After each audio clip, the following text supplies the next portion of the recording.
धरती के सबसे ठंडे, सबसे वीरान और सबसे बेदर्द इलाके में जहां तापमान -60 डिग्री सेल्सियस तक गिर जाता है और हवा 200 किलोमीटर प्रति घंटे की रफ्तार से काटती है, वहीं खड़ा है एक ऐसा योद्धा जो पूरे ग्रह का सबसे एक्सट्रीम सर्वाइवर है।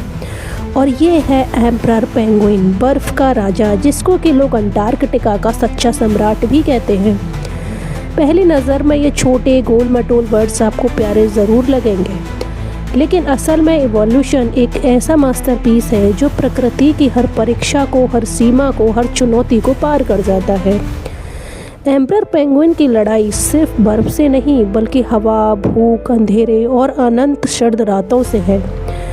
और फिर भी ये हर साल यहाँ लौटता है, जीने के लिए नहीं, बल्कि अपनी अगली पीढ़ी को जन्म देने के लिए। हर साल अंटार्कटिका की भयानक सर्दियों की शुरुआत से पहले फीमेल सिर्फ एक ही एग देती है, एक जो उनकी पूरी उम्मीद होती है। फिर वो समुद्र की दिशा में निकल जाती है, सैकड़ों किलोमीटर दूर, अपनी खोई हुई ऊर्जा को वापस जुटाने के लिए। अब एग की जिम्मेदारी सिर्फ एक के पास है, मेल एम्परर पेंगुइन के पास। अंटार्कटिका की अंधेरी बर्फीली रातें शुरू हो जाती हैं, सूरज अगले 4-5 महीने तक नहीं दिखाई देता है, लेकिन मेल पेंगुइन अड़े खड़ा है। वह एग को अपने पैरों से ऊपर रखता है और अपने गर्म ब्रूड पाउच में छुपा लेता है, क्योंकि बाहर सिर्फ कुछ मिनटों की यह ठंड उस जीवन को ख़त्म कर सकती है जिसे वह इस दुनिया में लाने की तैयारी कर रहा है। 65 दिन, 70 दिन, कभी कभी 75 दिन तक वह बिना खाए, बिना बैठे, बिना हिले सबसे कठोर मौसम का सामना करता है।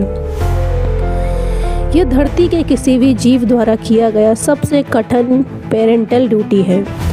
जीवित रहने के लिए पेंगुइन्स एक अद्भुत रणनीति अपनाते हैं, एंड दैट इज हडिंग। हडिंग मीन्स होता है हजारों पेंगुइन्स एक विशाल गोलाकार फॉर्मेशन बनाते हैं। बाहरी रिंग हवा को रोकती है और अंदर मौजूद पेंगुइन्स को वार्मथ मिलता है, एक गर्माहट मिलती है। फिर धीरे धीरे धीरे धीरे लोहे की किसी मशीन की तरह वो रोटेशन करते हैं, ताकि हर पेंगुइन को कुछ देर के लिए गर्माहट मिल सके। ये एक परफेक्ट टीम वर्क है, परफेक्ट कोऑपरेशन है, परफेक्ट सर्वाइवल इंजीनियरिंग है। और फिर एक दिन असंभव सा लगने वाला चमत्कार होता है। बर्फीले कांपते अंधेरे में एक छोटा सा जीव जन्म लेता है, एक एम्परर पेंगुइन चिक। कमज़ोर, छोटा, लेकिन उम्मीद से भरा हुआ। उसी समय फीमेल समुद्र से लौटती है, हफ्तों की खोज और शिकार के बाद। वह अपने पार्टनर को आवाज़ से पहचानती है, और आश्चर्य की बात यह है कि हज़ारों पेंगुइन्स की कॉलोनी में भी माता पिता एक दूसरे को आवाज़ से दूर से ही पहचान लेते हैं। नेचर की सबसे अनोखी साउंड रिकॉग्निशन घटनाओं में से एक है ये।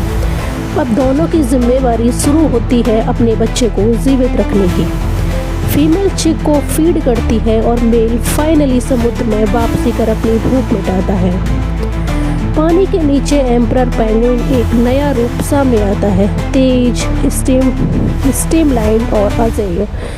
ये 600 मीटर की गहराई तक गोता लगा सकता है, जहां न सूरज की रोशनी पहुंचती है, न गर्मी की कोई उम्मीद।